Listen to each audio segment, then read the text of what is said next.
Hey there guys. First off, don't forget to utilize the parts section below if you wish to skip to a certain part of this video. This video may sound kind of intricate at first, but once I start talking about the Iris GMap tool, it gets much easier. This video is meant for the download data page, which is under the how-to drop-down menu on my website. If you are not viewing this on my website, a link to it is in the description box below under my email address. It can teach you how to find, access, and analyze seismic and GPS deformation data, how to understand the many different types of seismic plots and charts people use, and even hundreds of plots and lots of information pertaining to many different seismic swarms and events. In this video, I'm going to teach you how to find and access seismic data. If you wish to know with what options to analyze this data with, simply go to the How To drop-down menu and look at the 3 different programs I talk about. However, I suggest starting with the seismic program Swarm, the program shown here. You may want to start with JAMA Size, as I did, but JAMA Size is extremely more restrictive than the program Swarm. JAMA Size, at least in my opinion, is mainly for quick overview, museums, and for students. It may be frustrating to learn Swarm at first, but my video on that program should help, along with daily experience. The purpose of what I do, teaching people how to find data and analyze it, is to create a new trend in students and would-be amateurs to monitor volcanic and tectonic hazard areas with accuracy. As of right now, not a lot of people know that these options exist. I know for a fact that if everyone on the planet knew just how easy it was to find seismic data and analyze it from the comfort of their own home, there would be a far larger amount of people using Swarm and downloading seismic data than there are now. The main outcome of increasing the global usage of Swarm, among other programs, and seismic data for students and amateurs, at least in my hopes, is to make sure that no volcanic activity, whether eruptive or not, goes unchecked. The more eyes, the better, right? Of course, monitoring tectonic activity is crucial, and I do that as well. However, I am more in tune with volcanic activity. For example, one of my favorite types of volcanic events I like to watch out for is low-frequency earthquake. Now, finding seismic data can be frustrating to those who don't know what to do. In this video, I am simply going to be walking you through what I do nearly 100 times a day. And any important resources, such as the Iris GMap or Iris Data Select, will be posted below. Now, some parts I show in this video I do skip in my daily analysis. For example, finding the seismic stations, since I have done it so many times for so long that I have many stations and channels memorized. So why don't we start with an example swarm? Let's say a large earthquake swarm just broke out near Yellowstone Lake at Yellowstone National Park in Caldera. And that's exactly what happened right on the beginning of New Year's Eve, December 31st, 2018. So let's act like this just happened. Oh my god, swarm! Remember to always try your best to use the closest seismic station first. Of course others should be used and will be used and can be used if you're analyzing these events, but I like to start with the station that is probably one of the closest ones. So let's click borehole 208 since I already know it was one of the closest stations to this swarm in question. Now remember when using these online web recorders to always use the time to determine what the closest seismic station was. Now I'm not going to show you exactly how to do that in this video, and you cannot do it with these web recorders alone, but you can get a general idea. In this case, I believe borehole 208 was the closest station to the swarm, with station YML coming in second. That is because the closer the station is to an earthquake, the sooner the earthquake will appear on that station. Remember how seismic waves propagate away from their source like a ripple in a pond. So if you think you see an earthquake and it only appears on one station, it might have been a very, very extremely teeny, tiny, very shallow earthquake right near the station. But most of the time, even a negative 0.5 can still show on multiple stations around the area at Yellowstone. So we know that seismic waves travel like that. Always look at multiple stations and cross-correlate. Now, you may be asking yourself, what is the point of finding seismic data if we have these web recorders? Well, number one, there are many areas full of stations throughout the United States and the world that do not automatically generate these web recorders on the internet. Number two, these web recorder charts are only, and I mean only, for very quick and very basic overview to see if there were any earthquakes and around what time they occurred. I tell you now that if you only use these web recorders, you will be deceived. You need to actually analyze the data to come to at least a probable conclusion. But don't worry, it's much easier than it sounds. Now here's the UTC time code on the right, as you can see right, oh, my bad. Let me pan down. Time UTC. MST is on the left, which would be mountain time.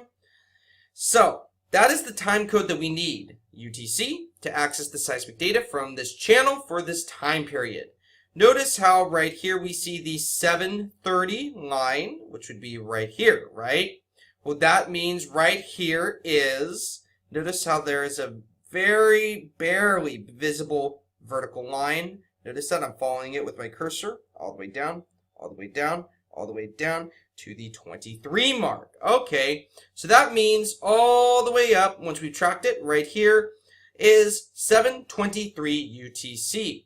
Because 730 would start right here, which would be right here as well. Notice it's read from left to right like a book, right?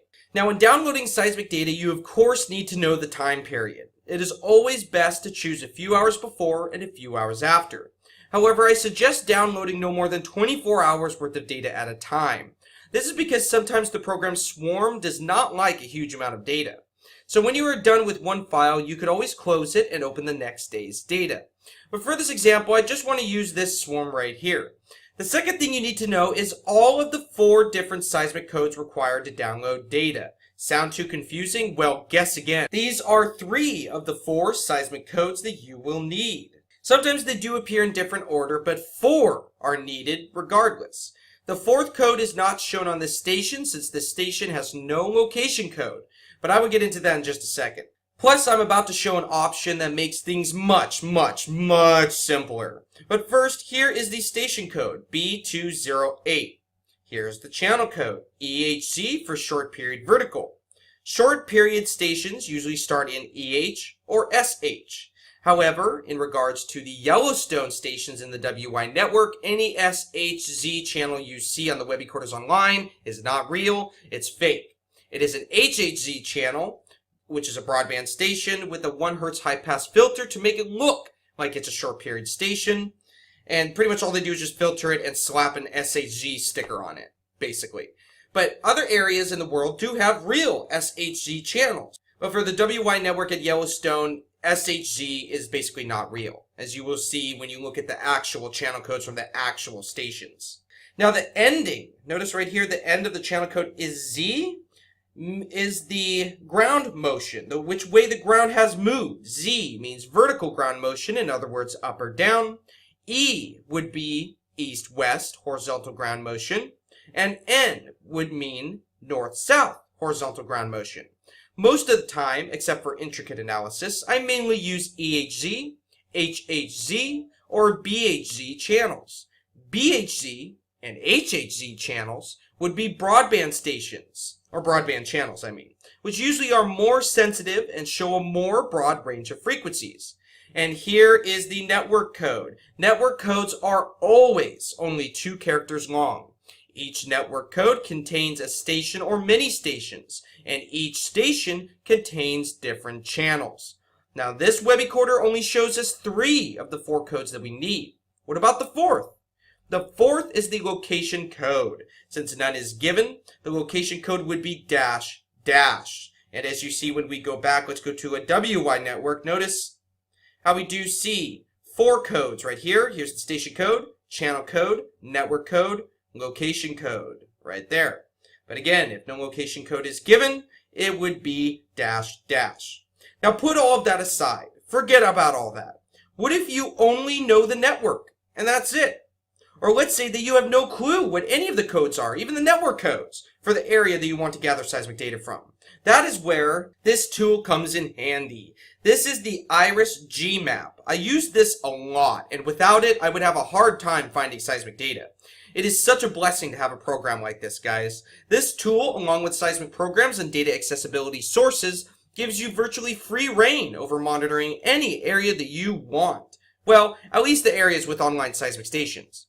Now for this, you will need to know at least a network code. But do not fret. If you do not know what network you need for the location, like Washington State, Yellowstone National Park, anywhere, simply go to my website, go to the More drop-down menu, as you can see right here, and click Network Coverage Help. And that's the page that we are on right now.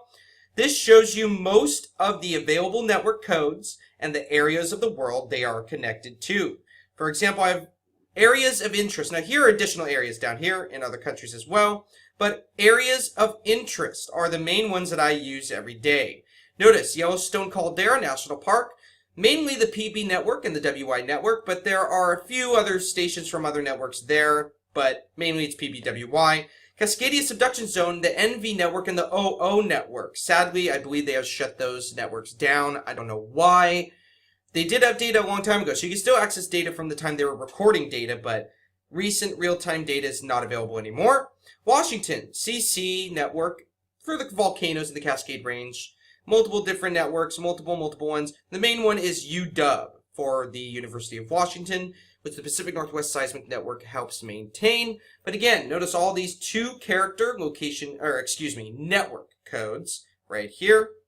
Feel free to use these. I believe I have every single one on here that I ever use, ever, basically. So, that's there if you need any help. Now, for a much more in-depth version of that network coverage help, come to this page here. Now, it does have a description of each network, but sometimes it's a little vague, and it's hard to know which location, but you can always click the network and it'll probably bring up the map and show you where the network is located with all the stations in there. But this will show you the network codes that you need if you cannot find an area of interest from the list on my website. Now, I will leave a link to this IRIS list below. Notice how there's a great deal, some online, some not. And by the way, if you ever see R like this, R would be restricted data. P would be partially restricted data, meaning you need a password. This is very rare. It does happen from time to time, and I'm very frustrated that they have password protected some seismic data, but it's only like literally 0.05% of the time that I run into that problem. As you can see, basically every single network is open for public data access. Almost every single one. There's only a few networks here and there, tiny ones, that are restricted. For example, like this one right here. I don't know why, but that's how it is. But all the data that we need for the locations that we need are not restricted. So remember how we wanted to find seismic data for that swarm at Yellowstone? Well, we were going to use borehole 208. However, I want to use a station actually in the Yellowstone network. Notice here we have network WY for Yellowstone Caldera National Park, which covers the Yellowstone National Park area. Once armed with the 2-character network code, simply come back to the IRIS GMAP here. Enter the network code, as we will see, WY, and click Update Map. And it'll query it. Once done, notice that, well, when it happens, come on, buddy. Notice how there are many stations that pop up, including old stations from like the 80s and the 90s that aren't even used anymore. So it's got a good amount of information of the seismic stations at Yellowstone here. Now, which one should we use? Well, you can pick any station you want and look to see if it's close to the area of interest. But for this example, I wanted to use YML. Let's zoom in. Right here is YML. Notice it pops up a station tab. Now you know the 2 of the 4 seismic codes. Right here's the network code, and here's the station code. See? Almost done. But what about the last 2 codes? Location and channel codes. This one is very easy. Simply click the station that you want. It'll open this tab as you see here, and click More Information. Once done, it will bring up all of the instrumentation data for this one specific station. Notice there is a slew of important information just about this one station. Now you can explore all this stuff later. Right now, we simply need the most recent location and channel codes. Notice we see the one at the top, right here, is the most recent and has not ended yet. Basically saying it will need an update in 2599. That really means nothing since they usually change something every 10 years or so. It varies. But for this example, we see 01 is the location code. Notice location code right here, right there. Now, please know the location code does not mean any specific location. This is simply another seismic code that is required to access the data. Once we have the location code, look to the right of it, as you can see right here. Notice this is a 3D station, as I like to call them. We can see EHE, EHN, and EHZ. Put those 3 together during analysis and you can get a 3D view, so to speak, of any given event. That shows us that this is one short period station, but one that detects ground motion towards the east and towards the west, towards the north and towards the south, and vertical otherwise up or down. So we have the network code right here, WY. We have the station code right here, YML. We have the location code right here, 01. And we have the channel code right here that we want to use, EHZ. But the last thing we need is the time period of the data we want. So let's go back. Let's go and click YML. I believe YML is a little bit ahead, but we can see, remember, it started at about 7:23 UTC, right? We already saw that borehole 208. Remember, it's best to use about 1 hour before and 1 hour after the time period that you want.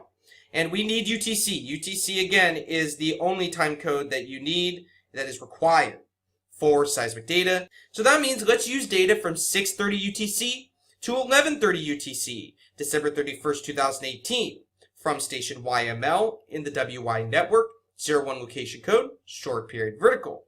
But where in the heck do we get this data? From here. This is the Iris Data Select URL Builder. Now, this is the web service that I use the most to gather all of my seismic data. There are other web services which I have to use from time to time, but I'll show that in a bit. Again, all of this I'm showing you is 100% free no matter what, no matter how much data you download. No joke. If anyone ever tells you it's not, don't fall for it. This also may seem somewhat overwhelming at first, but it didn't take me long to become fluent in finding and accessing seismic data. So armed with the time period of the data we want, and the 4 codes that we want, notice how they fit in perfectly right here. Network, station, location, channel, start time, end time. Let's focus on these first and enter in the parameters. Network code was WY. Station code was YML. Location code 01. Channel code EHZ for short period vertical. Remember, we wanted December 31st, 2018, so type in 28. And this is the exact format you have to do. It cannot be different than this, otherwise you will not be able to download the seismic data. This is the format for the start and end times. You do the year, which would be 2018, dash, let's see, what was it? It would be 12 for December, right? Dash, 31 for the day. Now, no spaces. I am saying this right now, no spaces. You separate the date and the time with a T.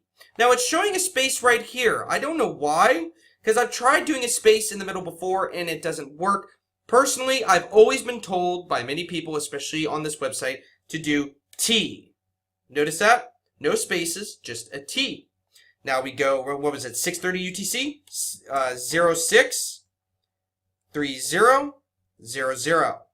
Hour, minute, and seconds. So that is how the format has to be, no matter what. 2018, 12-31. T, what was it? We were going to do to, what, 1730 or something like that? No, 1130. Let's just do to 12. Why don't we just do it to 12? So we got everything we need right here. So once that's done, there's only one other option you must check. That is the output format. Format right here. All other options I never change, including this one, but make sure it is set to mini seed. You can select other ones if you want, but I rarely do at all. So all the parameters are set completely. Remember the 4 codes, the time period, and make sure it is set to mini seed. Once all of that is accomplished, click the link that you see right here that says click link. Boom. It automatically updates with every stroke of a key. And let's see, let's check the downloads. It has downloaded. Okay, that's good. Now, although I clicked it and nothing popped up, as you saw, it did download. I have it automatically set to download without a window popping up, but usually you will see the normal download window pop up, so you would just click OK or whatever and let it download. Also, this is a professional institution you are gathering data from. All the sources you see in this video are 100% safe with 0 chance of any computer viruses. Now the data has been downloaded, so let's open it in a seismic program and see if it worked. So here we are in the seismic program swarm. We want to look at the December 31st, 2018 earthquake swarm near Yellowstone Lake. Let's see, the last one I downloaded was right here. Now the file that you save will say FDSNWS data select, and it will not have the time period of the data you selected. It will only say the date and the time that you downloaded the data. But don't worry, it'll obviously show you all the information you need when you open it up. For example, the channel codes and all of that good stuff. Why won't it open? There we go. YML. notice we do have the earthquake swarm right here for the time period that we had selected. Now, if you want to learn how to use the seismic program Swarm, just go to the How To drop-down menu and click the Swarm page. Notice we can look at earthquakes via seismogram plots if we want. Go to the spectrogram plot if you wish. Here they are. This is the December 31st earthquake swarm at Yellowstone. Remember, there's a good 20 years or so of data in the IRIS archive, so you can get a good view of a lot of events that occurred. This was a very, very, very, very strange earthquake swarm at Yellowstone. Very odd. I mean, look at these. Look at the frequencies, guys. Very strange. Check out the dominant frequencies of that. Very interesting, guys. Very interesting. So I'm not trying to do analysis right now, but that's pretty much it, guys. So that was the data that we wanted to see. Isn't it cool how this possibility exists? But what about the other web services available? Now, the next option is the IRIS Time Series URL Builder web service. Now, I don't use this much anymore except for seismic audio. Of course, this is great for some people, but my computer does not really allow large SAC files to run in the program Swarm, so I have to primarily use mini-seed format, which, in my opinion, is just as good as SAC. But for some reason, the mini-seed format from the Time Series URL Builder does not work in Swarm, but if you go to the Data Select URL Builder, it works from here.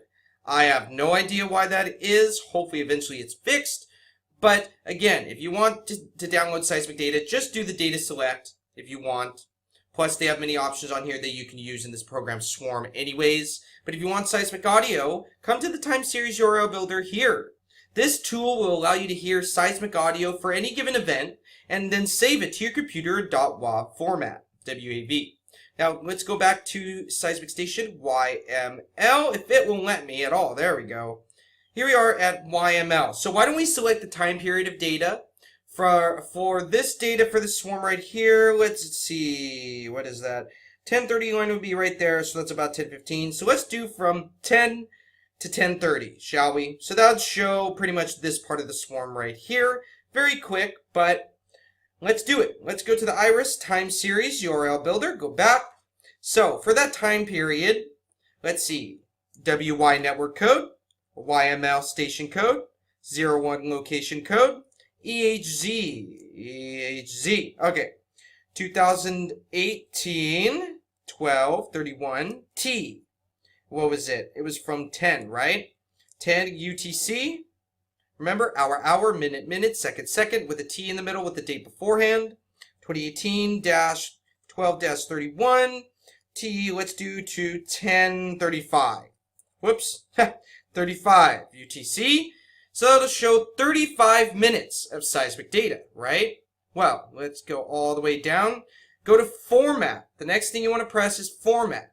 Go to Audio right here. Notice it says Audio. Click that.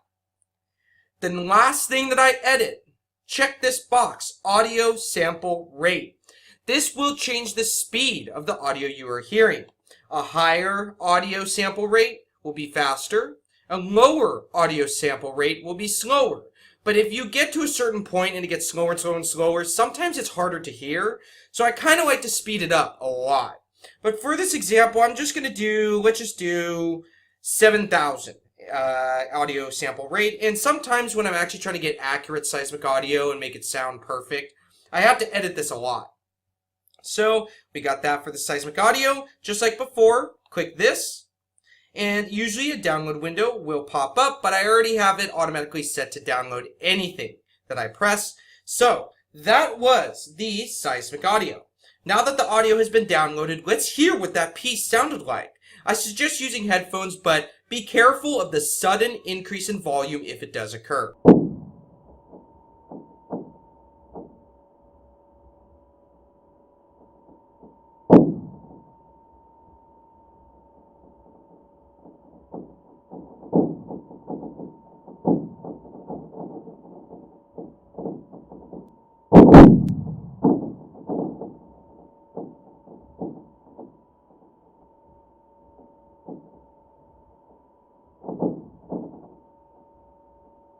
So that was pretty interesting, guys.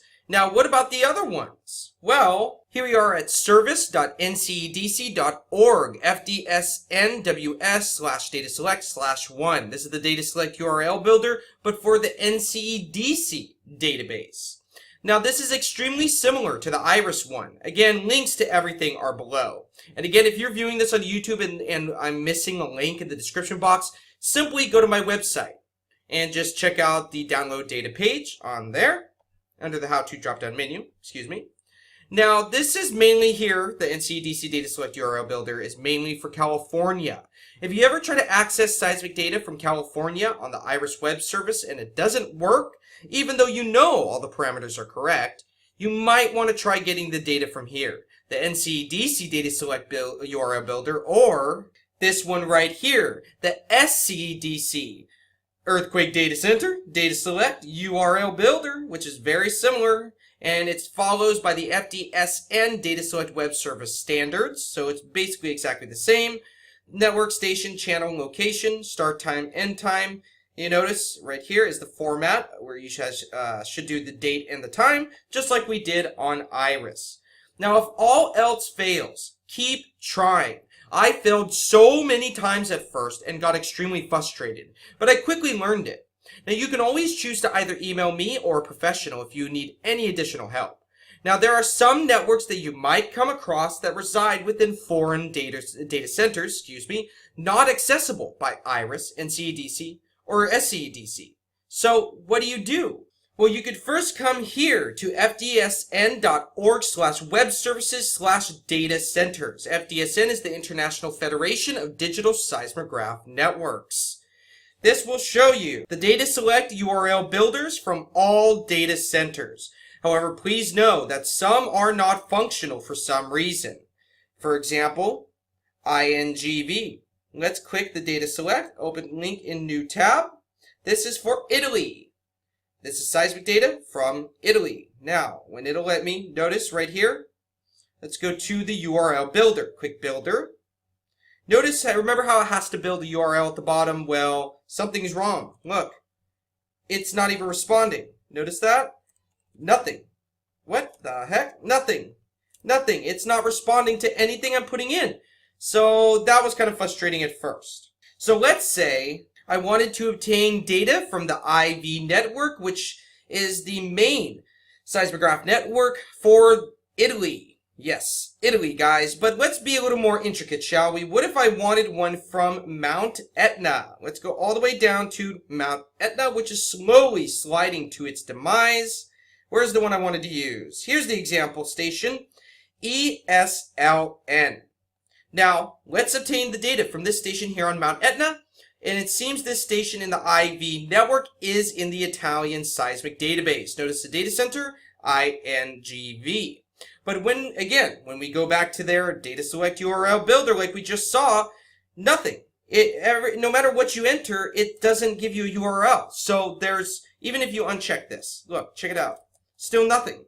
It doesn't give you any link whatsoever at all. Nothing happens and nothing appears for the URL, which is supposed to be in the process of being built while entering these parameters. When coming across this, I was extremely dismayed, seeing that I really wanted to study the seismic events that were occurring at Mount Etna since eruptive activity was starting to increase. Haha! Well, I found a way. And boy, this probably took me around 50 tries to get down. I was already armed with the 4 seismic codes I needed that IRIS told me for the station ESLN, right? I already had the 4 seismic codes and the time period, so at least I had that. But what do I do next? I tried many different link combinations, seeing that links are how you download the data directly from the instruments. So remember the page that we were just on? This is what happened, and follow me slowly. I copied the entire link, which, let me just select it. I copied the entire link, which I have selected right here. That's the entire link that I copied and pasted into Microsoft Word. Then I copied a random download link from IRIS and pasted it at the end, all except this first section. For example, let's say I got some data from station YMC. I copied everything after the 1 because FDSN, the Federation for Digital Seismograph Networks, they say this is basically the format it has to use for all the data centers. This is what they all use. This is the format. Their website, FDSN, data select, and a 1. So I already knew that that's going to be the same no matter what, but a little bit different with the link at the beginning. So I copied and pasted something else from another station from Iris, but just this section I have selected right here. And I knew that no station from Iris would be downloaded from this link, obviously. But all I did next was edit the exact parameters I needed. For example, query start time. This is start time, end time in the same format, and separates everything. End time, 2019, 2004, 214, blah, blah, blah, blah, blah. Net means network. I selected the IV network, which is what I wanted. STA means station. I put the station code there. LOC means location code. There is no location code given, so it's dash dash. CHA means channel. I wanted BHZ, so I selected that. Format, mini seed, and everything else is the same. Much to my surprise, I completed it, and it finally worked. I had to completely build my own custom URL to download the data from the Italian seismic database. And boy, I was so happy, guys. I immediately started creating plots of the recent Mount Etna eruption, many of which can be seen in my post about Mount Etna on my Seismo blog that I did months ago. So if you ever cannot find any data that you need, please shoot me an email. I can pretty much find any seismic data from any accessible station on the entire planet. Sadly though, there are still many areas of the world that are not seismically monitored. Moving on, let's see if this link still works. Let's see what Mount Etna in Italy has been up to for the past 2 days. So, we have everything we need. Got the station code, network code, location code, and channel code. But the end time, the start time and end time, notice right here. Let's see, let's do 4. So let's do 18. 0000. End time, let's see. It is not the 20th yet. It's not April 20th yet, but I'm just going to do that just to top it off to get the most recent data. The 20th at 0 UTC. Got that. Okay, so all of it is good. We're going to see the past 2 days worth of data for Mount Etna from station ESLN. Copy that. Let's go up here. Go all the way up here. Yeah, come on. Press paste. Notice that. Everything's good. Press enter. And let's see, is it downloading? Yes, it downloaded right here. Notice how it downloads just as FDSNWS, because this is from a foreign data center, guys. Foreign data center here. So what we're going to do is we're going to go into Seismic Program Swarm. We're going to go up, File, Clear Cache, Close File, Open File. The one we had started with just FDSNWS, and that's it. And here it is, right here. I believe that's it. Yes, it is. Right here. Press Open. ESLN and the IV network BHZ. So the link that I built worked because their URL builder didn't work at all. So technically, guys, I completely skipped through them. I didn't even go through the seismologists at all or their data center. I literally created the link and gathered the data straight, and I mean smack dab straight from the seismic station itself. Double click it real quick. And it's going to take a minute to load, guys, because sometimes it's a little bit glitchy. Okay, so apparently the data has been recently corrupted for ESLN just as of the past few days. So what I'm going to do, remember, here's the link that I just entered, right? 418 to 420. Now, the data was corrupted, guys. Something's going on with that seismic station. But let's go to 2018-12-30, 00 UTC. And then let's go over here and change the end time to 2018, 12, and let's do, actually, you know what? Let's do 2019-01-01, January 1st. So let's click enter, and it's downloading. Notice right here, it is downloading as we speak. Okay, there we go. Now this will show you some of the data. I believe it's after. This was about 5 days or so after the eruptive activity at Mount Etna. FDSNWS, let's see, where is it? There it is right here. Let's open. And let's see what it gives us. Perfect. So we got the data, guys. We've got the data. Notice many different earthquakes. You can turn on spectrogram if you want, turn on waveforms. Some of the stations are kind of old in the Italian network. This one only goes to 10 hertz, but still shows good activity. Remember, we can see multiple high frequency and low frequency events, including low frequency harmonic tremor down here, harmonic volcanic tremor, which Mount Etna sees all the time. I mean, basically constantly, because it's always erupting, guys. Especially during the eruptive activity, harmonic volcanic tremor was just off the charts. Here's an episode of harmonic volcanic tremor right here. Notice, there it is. Yep, very interesting. Studying harmonic volcanic tremor from Mount Etna. Who would have thunk it, right? Multiple different earthquakes, and yeah, pretty cool. Mount Etna, guys. So that is it, folks. Finally, these videos are done. Sorry it was so long, but I do not believe that is much of an issue since I do provide a parts section. I really hope that this video showed you just how free and accessible global seismic data really is, even from areas that seem impossible to download seismic data from, for example, from the Italian stations. Never let anyone tell you that it is not this easy. It may be frustrating at first, but it's very easy once you get the hang of it. Heck, I was even able to create my own custom link to download data probably not many people have figured out how to download. And you can too. Seismic monitoring of volcanic and tectonic hazard areas is extremely important in my opinion. However, it can be done in the comfort of your own home. However, once you learn how to do this and how to use Swarm or another seismic program, I suggest the very next step would be to download data in mass for past confirmed seismic events. This is a method that you can use to self-teach yourself about what different seismic events look like. Don't know what low-frequency harmonic tremor looks like? Don't fret. Simply download data from a volcano, for example, Veniaminoff in Alaska in September through December of 2018, that has already seen confirmed low-frequency tremor, usually called volcanic or harmonic tremor. Don't know what a nuclear explosion looks like? Don't fret.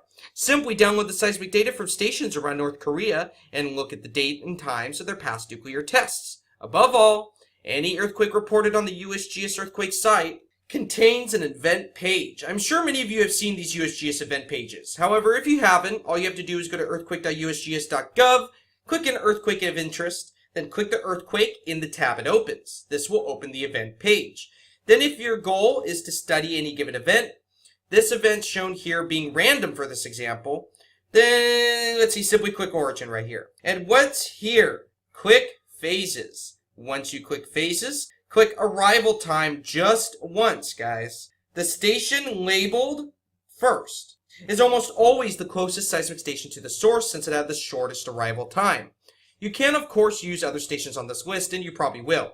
Notice it gives you the 4 codes. Actually, it gives you 3 codes here, but remember, if it doesn't give you a location code, just use --. So you've got the station codes that you need, and you got the date and the time in UTC right up here, of course. Now you can use the mini web services. Data select ones are highly suggested in mini-seed format to download the data from any station you want to any event you want. You can even use the earthquake catalog. Go to advanced options and check non-earthquakes for any specific time frame. That will show you exotic events. You can even edit the list so it doesn't show quarry or mine blasts unless you want to study them, of course. Using all these options, I have learned an insane amount of information. So much so that there's still information that I've learned that is not in this video. But then again, I still have a lot to learn. I've studied in great detail harmonic and volcanic tremor, low-frequency earthquakes, nuclear explosions, asteroid explosions, mine collapses, ice earthquakes, glacial tremor, volcanic explosions and eruptions, hybrid earthquakes, sonic booms, rock bursts, and much, much more. This is just the start, folks. Once you go down this path, you cannot come back. It's an amazing experience when you find out that these possibilities exist. Even more so, that it is independent from the professionals and independent from YouTubers, so you can be the judge. Well, unless the seismic station's offline. I hope this video helped you learn a lot, and this all just barely scratches the surface. Most data has been archived digitally since the year 2000 to 2002, so there's almost 2 decades worth of data from thousands upon thousands of seismic stations. Time to analyze, guys. Please have a great day and let me know if you learned anything. Please share this video if you have. I want to get the word out there that these sort of things do exist. Not many people know they do, and even the people that want to monitor these areas still don't know that these possibilities exist. Otherwise, we'd be seeing it used a lot more than it is now. I will continue to monitor volcanic and tectonic hazard areas and will always look at the data with no bias, even if it goes against a theory of mine. Be wary of many YouTubers out there who are looking for money.